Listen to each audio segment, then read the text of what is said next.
Hey, what is up, guys? Jason here, and I'm back with another episode of The Self-Made Show. And I really had the pleasure of talking to Tyler Basu. This guy is really cool. He's a new dad.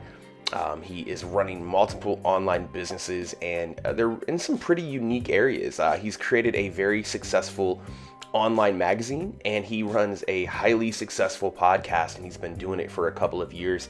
And he also teaches an online course on how to start your own podcast. The guy is very sharp, very professional, and is dropping a lot of knowledge. I want to try to bring to you guys, people that aren't really in the Hustle Project circle, that people aren't, in this circle, and bring them to you to learn new perspectives and new business ideas and get all kinds of inspiration. So if there's anybody that you would like to see me interview, make sure you drop it in the comment. All of Tyler's links will be down there in the descriptions. And if you haven't heard by now, I'm doing a live webinar every Wednesday, 2 p.m. Eastern, and it will be on a different aspect of business every single week. So today we did one on building a sales funnel. Very, very cool. A lot of people showed up, a lot of interaction, and I had a blast. And it's a completely free webinar, nothing crazy. Just come on the webinar and I will be teaching you different various aspects of business. Wednesday, March 9th, we will be doing a webinar on getting your first 1,000 email subscribers. So I'm going to drop a link to that in the description below. And I really would love to see you there because, again, we have a blast. We have fun. We learn a bunch. And it's a really good time. So make sure that if you like this, go ahead and like it, share it. Sharing is the best. That helps me out. That helps out the channel. And it keeps me motivated to keep doing this type of stuff. So thank you guys so much for watching. Enjoy the interview with Tyler, and we will see you on the next video. Hey, what's going on, everybody? Jason here from The Self-Made Show. I've got a special guest on, Tyler Basu from Vancouver, right? You're up in Canada? Yeah, that's right. I always joke around about Canadians, man. You guys are like all into the internet marketing, passive income generation. You guys are dominating it, right? Like is that just me, or is that something that's going on up there? There's a lot of people in my city, in Vancouver. Like, we've got a pretty big entrepreneurship and marketing scene. I don't know about the rest of the country, maybe Toronto as well. Mm-hmm. We've got a couple of big cities where there are a lot of entrepreneurs, for sure. Yeah, I'm down here in Austin, Texas, so I think it's kind of a pretty similar type of vibe. Yeah. Everybody's into the internet marketing and all kinds of crazy stuff. So we were talking a little bit about, before I hit record, about what you're doing, man. Do you want to give the audience just a little brief insight into you and how you got started into doing all this? Yeah, for sure. So right now I'm the publisher of a digital magazine called Lifestyle Business Magazine. And we basically feature stories of people who have built online businesses, lifestyle businesses. We really break down the process that they went through. We also get articles from contributors, and so we publish that in the App Store. We got a podcast as well. How I got into all this was, I spent my early 20s like not having a clue what I wanted to do. So I was different industries. I started off doing renovations. I spent some time in network marketing, financial planning, promoting seminars. I did door-to-door sales for about a year and a half. And then finally, around the age of 22, I decided to get into real estate. Spent a couple of years as a realtor. And while I was working full-time as a realtor, I figured out, this podcasting thing, and I started doing interviews with entrepreneurs.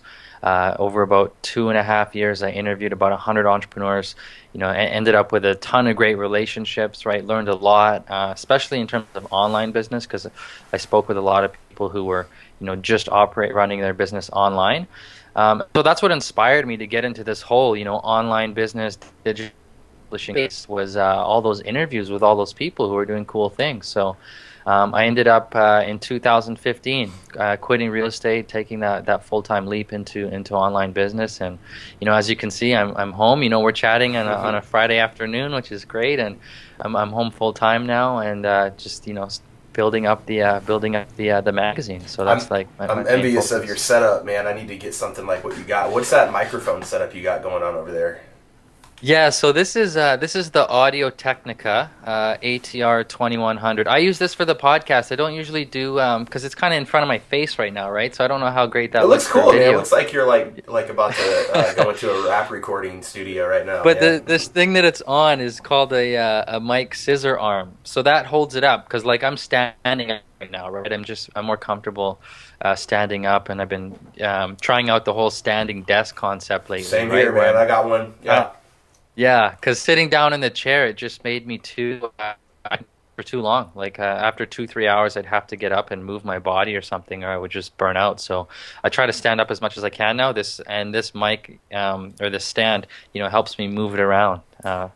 So I have yeah, to check one of those out, dude. Every time I've got a standing desk too, and I've got a Yeti Blue mic, and every time I hit the thing, it reverbs, and so I need that scissor arm. I've seen people have it. right, right. I need to invest in one of those. Yeah, But the Blue Yeti.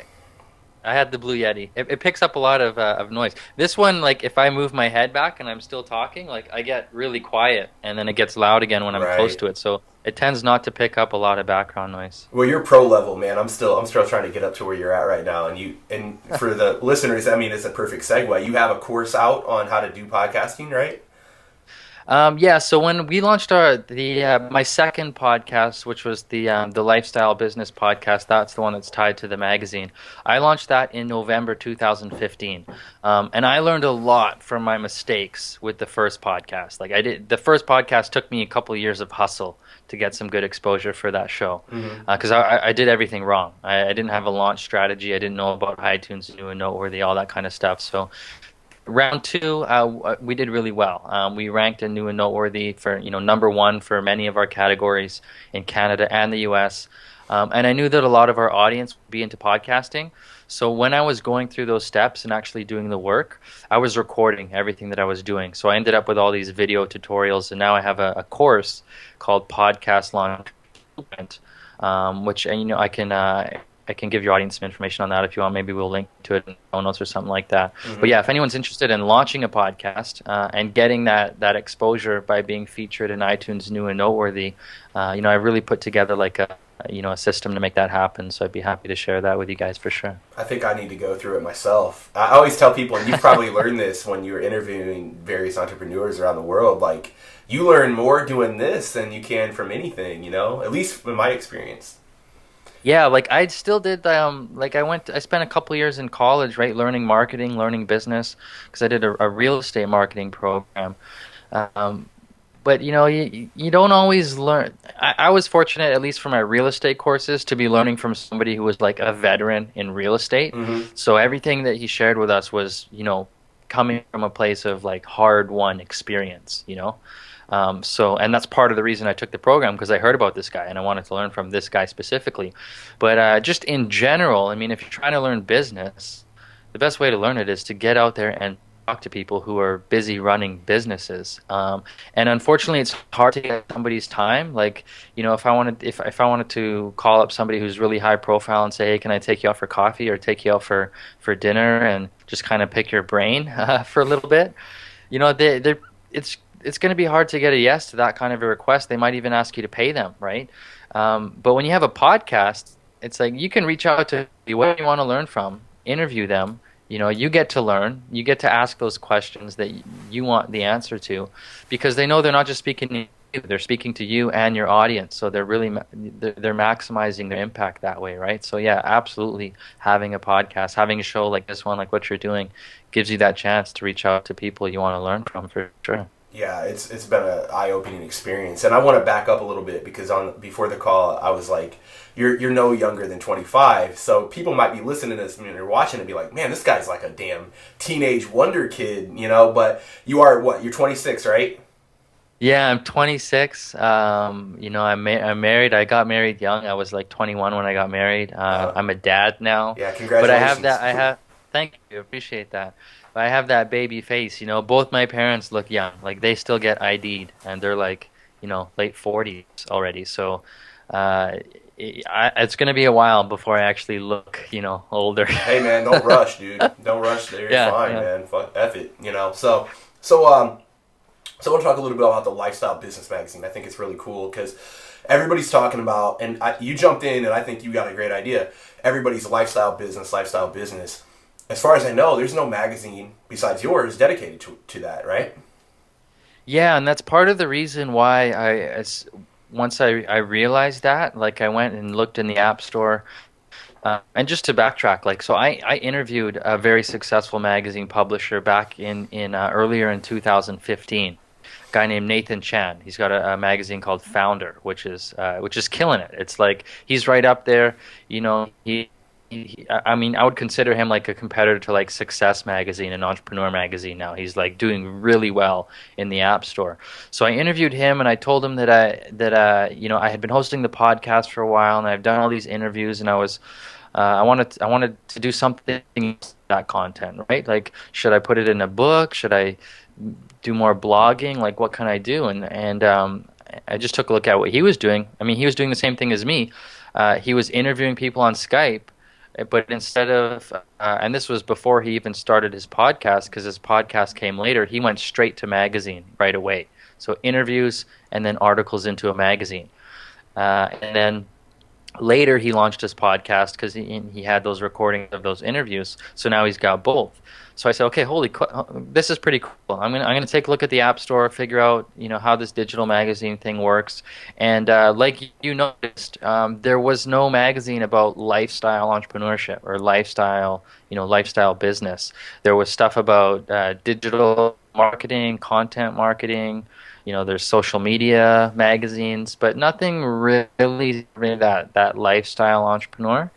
Oh yeah, I mean, just based on that, in kind of a gut instinct, maybe call it a little market research, but not a whole lot. Just, Yeah. you know, seeing that opportunity, I felt like, okay, here's a chance to create something and really build a brand around this topic of lifestyle entrepreneurship, right?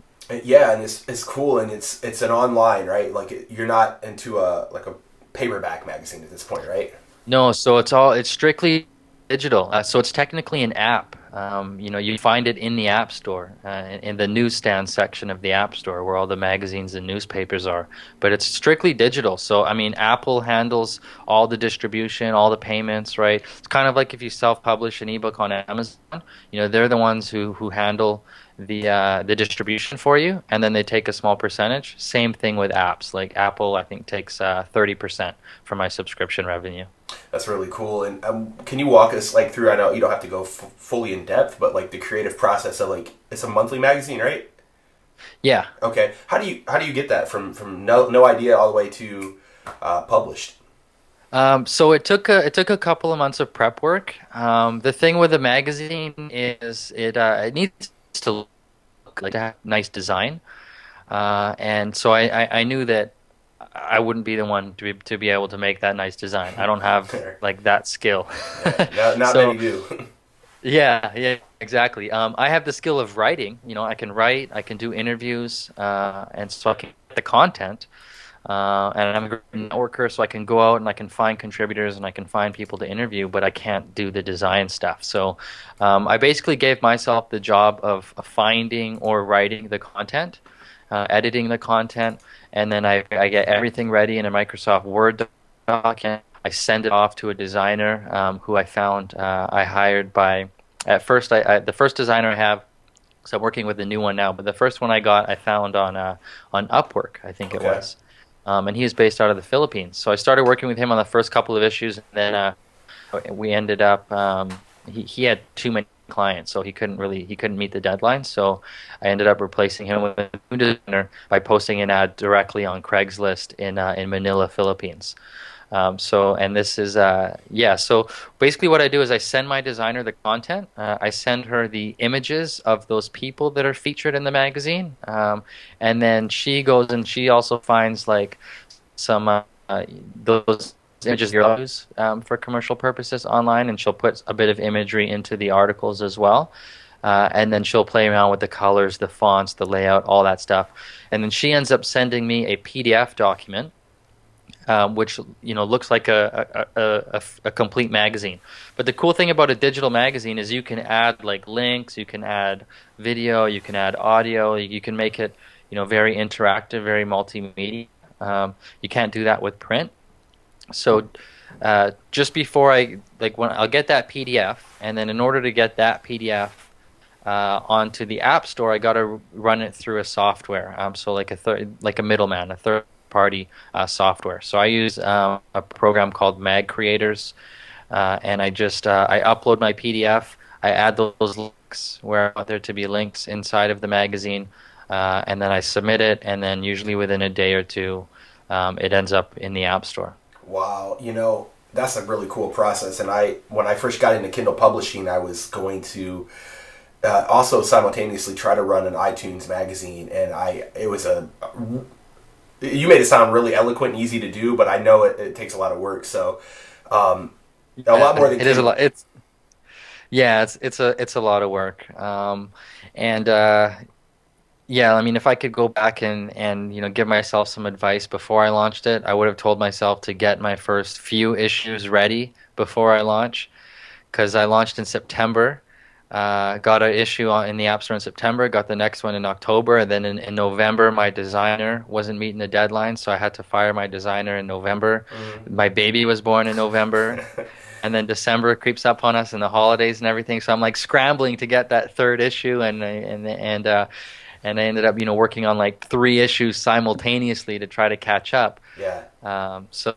Yeah, I mean, trying to having if you're going to do monthly issues, which is pretty tough, maybe get your first couple ready to go before you actually launch. It's good That's advice. a mistake. And Yeah. what I like about the iTunes magazines and just online magazines in general is like you mentioned, like a Kindle book's great. But like if I've got an iPad behind me, I can jump on your magazine. You've got cool pictures. I can interact. It looks a lot better than your typical book, obviously. So I think it's a very unexplored field for most people, and is really growing. So Yeah, I mean, I didn't even know about digital magazines like a year ago. I I pretty much found out about them like weeks before I interviewed that guy for my podcast, Nathan Chan, mhm. and um, and then I realized, okay, holy cow, this is a marketplace. It's pretty new. But a lot of the big print magazines are moving digital. We've already seen that, happening with books for years now. Like there's more ebook sales than there are paperback sales. So we know like a lot of things are moving. A lot of the stuff that's made in the publishing industry is all moving digital, right? So I saw it, kind of mix of the right timing. Maybe I'm probably still considered one of the early adopters to the magazine publishing industry. I don't think it's, in a few years, I think it'll be a lot more competitive, and then there'll probably be a lot more people who are subscribed to a couple of different magazines. Because it's still relatively new. So hopefully, I get some traction going before that big wave, hits, and then I can that wave. That would be good. I'm sure you will. And what I found in just reading online magazines is that there's a few and far between. There's like the guys that are doing it really good, like National Geographic, like Sports Illustrated, that actually put time and effort. And then there's just like some of these guys that just like don't do anything, and they just upload their print magazine, and it doesn't look good. So. Is there any magazines besides yours that you would recommend to the listeners and viewers out there to take a look at? Yeah, Founder magazine for sure. Okay. And that's Founder without the E, so just FOUNDR. Okay. That one's really good. And this is if you're into business and entrepreneurship. There's another one called Content Marketing, which is pretty good. I'm subscribed to that one. Another one called Digital Publisher. And then all those big ones, right? Like Entrepreneur Magazine, Fast Company, Success. Like they've got digital versions as well. So yeah, those are a few right there. It's definitely something to look into. I know it's a pretty big undertaking, but I think the reward is obviously paying off, and it will continue to pay more dividends as the time goes on. Yeah, it is pretty cool. I found it easier to reach out to like pretty high profile entrepreneurs when they know that they're not just going to be interviewed for the podcast, but I'm also putting them in the magazine. Like I had my first 6 people that I'm putting on the covers, like I had them all confirmed before I even launched the thing. Because when Yeah. as soon as I put the word out there that I'm working on a magazine and once I'm looking for contributors, and I've got I can put somebody on the cover each time. I basically had like a a lineup of people who are like, yeah, I want to be on the cover, and I'll help you promote it. If you put me on the cover, I'll help share it. So Yeah. you don't get that same excitement with just like a podcast anymore because there's a lot of Hmm. podcasts out there. So it's like if you want to interview somebody for your podcast who's like really, really high profile, it's kind of like, well, get in line, Yeah. they get but Yeah. No, you've got another arrow in your quiver that you can pull out and say, hey, look, I've got this cool magazine that, basically no one else is doing, so that's really cool. yeah, thanks. It's a lot of fun, a lot of work, but a lot of fun. Yeah, I want to talk a little bit about, like, one of the things I like to talk about is like the day to day routine. And you mentioned a little bit. You used to have a morning routine. Can you walk us through your old morning routine and then now kind of how you do now with it? You got a 2-month-old son, so I know it changed up a lot, right? Yeah, yeah. Okay, so pre baby, I like to get up around 6 a.m. I have two big dogs as well. So I let the dogs out, give them some water to drink, go wash my face, have a glass of water, use the washroom, that kind of stuff. Then I would usually go back to bed and read for about a half an hour. I've also got this, I think I have it here. I have like it's kind of like a journal. I don't know if you can see that, Yeah. but basically, every day I'll just write down 10 things that I'm grateful for, 5 goals that I'm working towards, and things that I'm going to work on today. And so I'll try to just, do that in the morning. So it just puts me into a good mind frame, because as entrepreneurs, we chase a lot of things. It's good to. I found that practicing gratitude, helps me remember everything that I already have and everything that I've already done, and not just always focus on what I'm still working towards. You Good know what point. I mean? Yeah, good So point. that's a good balance there. Things I'm grateful for, things I'm working towards. And then I'll usually just depends on the day of the week. I might go to the gym, might listen to a podcast, get breakfast going, that kind of stuff, and then try to start be in front of the computer by like 9 a.m. ready to work. And then I'll put in like a full work day. I'll treat it kind of like a 9 to 5 job, I guess, with little breaks throughout the day, like a quick water break or a lunch break, that kind of stuff. And then sometimes I end up doing work in the evening too. Like after dinner, I'll come back, maybe do some learning, like take an online course or something, Okay. or do a bit more work there. But now that the baby's here, That's all out the window. so it's not really up to me anymore. Like I can't Yeah. say, well, no, stop, don't have, stop crying or stop whatever because it's like because I want to do my morning routine. It's like, no, okay, baby comes first, right? Right, right. So he ends up waking up usually between 5 and 6. And he sleeps pretty good. Like he'll wake up twice throughout the night, and my wife will feed him. So she'll feed him like around 12 or 1 in the morning, and then again around 5 a.m. Right? Hmm. So he's sleeping for like good, 4 or 5 hour stretches. The first couple weeks was not like that at all. Like we would get like 2-3 hours of sleep at a time, but now it's pretty good. Like sleep for 5 hours. So because she's been waking up a couple of times throughout the night. I'll spend time with him for those first few hours in the morning, like from 5 to like 7 a.m. That's my cuddle time with him, I That's guess, cool. in bed, right? Hmm. Then I'll get up and get breakfast going for my wife and give her a chance to go have a shower and stuff while I'm watching the baby. And then I'll still usually by 9, but sometimes 10 a.m. I'm able to get to start doing my work. And then the gym, like today I went to the gym, but not until 11 o'clock, right? So the morning routine's kind of there, but it's just a little bit delayed now. That's cool though. I mean, you're making the adjustments you need to do, and still having a Yeah. lot of fun. Yeah, Yeah. I like I mentioned, I have a 2-year-old, so I'm beyond the point of the waking up every couple hours. I forgot how that was, but yeah, luckily, but yeah, there's still some 2 months and 2 years. There's still some trade off on that. So I noticed you got a lot of books behind you. What stuff are Oh you reading? yeah. Yeah, what are you reading back there? I mean, you got a nice little library going. Yeah.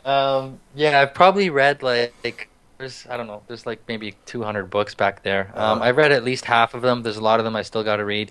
The one I just finished was Elon Musk, and that was a nice break from all the marketing books and business books that I usually read. This year I want to read a lot more biographies. Yeah. So my first biography for the year was Elon Musk's. Next up on my list is Steve Jobs. And then in between, like I read like every day, so I end up usually getting through about a book a week. Oh, wow. Ebooks too, like I got a lot of ebooks and I listen to a lot of podcasts. But yeah, that book about Elon Musk was like really blew my mind. Just to get a little sneak peek into, what he went through as he built $3 billion Yeah. businesses, like all at the same time, like Yeah. unreal, right? So yeah, that was a good biography. In terms of like the business books and the marketing books, some of my favorites um, are definitely like the first one I ever read was Rich Dad Poor Dad, and that's what sparked this whole journey into entrepreneurship and kind of an addiction to reading business books in general. It all started with Rich Dad Poor Dad. But some of the more recent ones, I recently got Lewis's House book, School of Greatness. That was a good one. Michael Port's book, Steal the Show, that was a good one.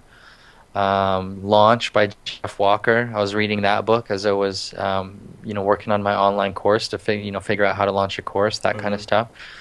So yeah, those are a couple of really good ones right there. I need to check out that Elon Musk. I know I was watching a documentary about him, and when Tesla was like, they didn't know what they were going to do, if that was going to even fly or not. They had to tell the guy, the people that had pre-ordered the vehicles, that it's going to get delayed, but Yeah. he's made it work. My girl's like, oh, I want a Range Rover. I'm like, get a Tesla, like save some money.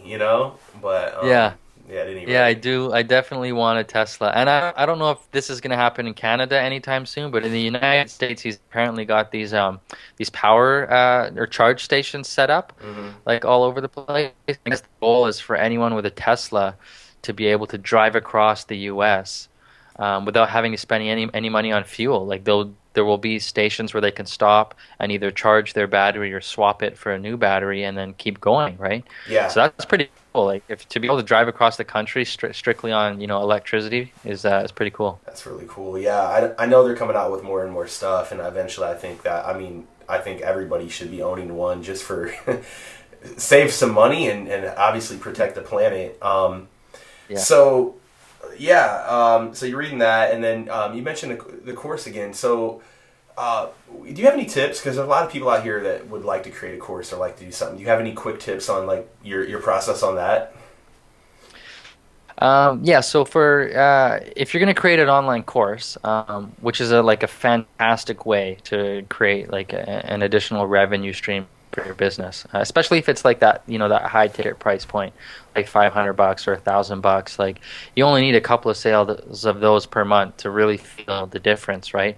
Like for me to make $1,000 a month off of ebooks, I have to sell a lot of Yeah, ebooks, yeah. right? It's a lot of customers. But to make $1,000 a month off of my course, it's like two sales, maybe Hmm. three if I get it away like a discount. So it's from that perspective, the financial impact that it can have can be big. So I think a lot of people, especially like coaches and consultants, where they have like a certain area of expertise, they know how to help somebody get a certain result. They package what they know into that online course, so that maybe they still work with people one on one, and they charge more for that because they're trading their time, but it helps them leverage their time and create a bit of passive income that way Right. by packaging what they know into a course. So two things, and again, I'm new to this. I'm not the expert. I'm taking a course right now. I'm part of a Facebook group with a bunch of people who are building their online course. So the course site is called Create Awesome Online Yeah, Courses David Garland. by Yeah. David Siteman Garland. So I'm a part of that. So I've been learning, his process. Um, but there's two parts to it. So there's a technical part, like okay, how are you going to set up your website? How are you going to record your videos and how are you going to build your backend and your payment system and all that kind of stuff. Hmm. So I used really quick. I use lead pages to build a list and to set up landing pages. I used Optimize Press to create my website and the membership, the backend. And I used to record my actual screen, like when I was doing the video tutorials, I got a thing called Screencast-O-Matic. And another one is ScreenFlow that's good. So it just Yeah. depends if you're PC or Mac or whatever. And this microphone. So this microphone with that screen recorder, I made my video tutorials, and then PayPal for the checkout. So those are like the basic, technical components of creating a course. In terms of like the launching and marketing, that kind of stuff. So before you do spend a whole bunch of time creating a course, because it takes a long time. Like I spent, spread over a month, like many hours, Yeah. probably close to like 100 hours on putting all that together.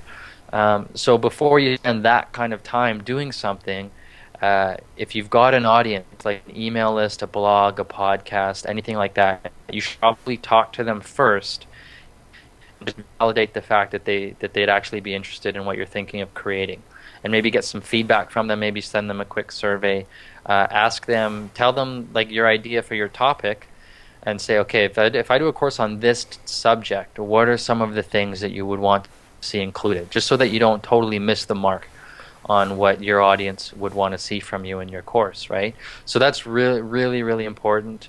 Is to make sure that you spend time creating something that there's people out there who want that and who would actually be willing to pay for it. And I haven't personally done this myself, but a few people I know, what they actually did was they did a webinar where they pitched their idea for the course and their outlines, and they didn't actually create the course yet. And then if they got some comments from people or some pre-sales from that webinar, then they went to work and Right. created the course, right? I did So that that's recently. Yeah. yeah. So that's definitely something that you can do to help validate it. So yeah, and then when you're ready to market it, you'll see a lot of those 3 video series launches. So I just literally did, or in the process. I'm in the middle of doing like a seed launch. So just from my own webinar, I've promoted my course to a small group of people. So I want a couple of dozen students in there before I do a big launch, because I want to collect like some feedback, some testimonials, and that kind of stuff. And then when I'm ready to do the big launch, it's going to be start with like giving away a podcast launch checklist, so that you get on my email list, and then it's going to be like the 3 video training or the 4 video training, and then that last video will present the course, and that'll be spread over probably a week. So this is the David Siteman Garland method, or the Jeff Walker launch formula, is the series of training videos, and then that's how most people launch courses, it seems. I like it, and like what Ryan Dice always says is you got to take the girl out for coffee before you ask for marriage. And I learned this on my last course. Yes. I just basically was sending traffic from my YouTube, videos to a sales page, and obviously that's Right. it's like throwing a Hail Mary. But with what you're doing, you're warming people up. Hey, I'm Tyler. Here's what I'm doing. Here's how I can help you. And then you hit, hey, here's my product. Are you using one interesting tool, Timerlay? I know David talks about where you basically make each customer is sort of having a time down to when they can buy. Are you utilizing that one? Yeah, so right now I'm selling through webinars, and I have an automated webinar going, so people can choose the time that they watch the webinar. Yeah. I used Webinar Ignition, it's called, Okay. to set that up. That's a new one. I've never So I heard have, that one. Yeah. yeah, I think it's a new one. It's pretty good. And then so I haven't done the whole video launch yet. So that's coming up in a couple of weeks. Once I'm done, once I've got my first few dozen students in Okay. the course, and I'm done with the seed launch. I guess how that works is somebody opts for your free videos, and then you time when they receive each video, like so that they all go through the same timing. Is that what you mean? Yeah. So basically, like when you get the 4th video in the sequence, in the kind of the Jeff Walker sequence. Hey, you there, Tyler? Yeah. Okay. Yeah, I'm here. When you get the 4th video in the sequence, it has, okay, now we're open in the shopping cart, and then it integrates where each individual customer or potential customer gets a kind of customize a link where it has like a 48 hour, whatever you want to set it at, time down. And Yeah. I learned that on when Pat Flynn interviewed David on his podcast. He said he utilizes that. And when he put that into play, like the sales went through the roof because you have that urgency to buy. Yeah, so basically they pick a day where the cart actually closes, Exactly. and you can't, and then they shut it down. Yeah, so that's the same strategy that David teaches inside of his course. So I'll be following that. Yeah, I like that because I mean, and he says, hey, look, this isn't like fluff, like marketing fluff. Like you cannot buy my stuff. Like if you don't buy it, he says people come in and they, hey, can you buy it? Can I buy it? No, you gotta wait. So yeah, I like that approach. Yeah, and he calls that like a VIP launch, or because it's a live launch. Like you really do have those deadlines, right? Where you close the cart, and then you shift to evergreen, where maybe you then sell your course through webinars, right? Rather than that whole video series, cart open, cart close thing. It's like evergreen. Just run traffic to your webinar, and your webinar sells your course. Yeah, I'm gonna be utilizing webinars for my next thing. I think I'm gonna use Webinar Jam, but I'm not sure exactly which, because there's so many of them. Yeah, I just learned one from you today, the Webinar Ignition. So there's a lot of stuff going on because it's probably one of the best ways to connect with your customers and teach them what you can do. So yeah, for sure. Cool, man. Well, I don't want to take up too much of your time. I know you got a 2-month-old, and I've been there and done that and wore the tank top in this case. We weren't going to go on video today. I'm really not feeling good, and I was like, man, this guy's got, this is my first time talking. I was like, man, this guy's got a lot of energy, a lot of good vibes going on, man. So I was like, I gotta put you on the YouTube channel and give everybody your like useful elixir that you have going on. Okay, thanks, man. Yeah. But so, man, let's recap. Where can people find you? Where can they find your podcasting? Because I always recommend podcasting. Obviously, I'm doing it. Okay. And then your magazine. How can they get a hold of that? Cool. So you can find, if you want to get in touch with me personally, tylerbasu.com is my site. I'm on social media as well, so feel free to reach out to me. If you want to check out my magazine, Lifestyle Business Magazine, you can find that in the App Store. We also have the podcast on iTunes, same name, Lifestyle Business Magazine podcast. So you can that. If anyone's interested in launching a podcast, I got a free checklist to give you guys. So it's a podcast launch checklist, and that's at podcastlaunchblueprint.com. You'll see a page. Just put in your email, and they'll send you the checklist right away. And you'll get some information on my course as well. Up to you if you want to take that. Great, and I'll have all that in the show notes and description. So, hey, Tyler, it's been an honor and privilege having you on, dropping a lot of knowledge and wisdom, man, and we really do appreciate it. So, thanks, man, and you have a great day. Hey, no problem, man. This was a ton of fun. Thanks for having me. Thanks, Tyler.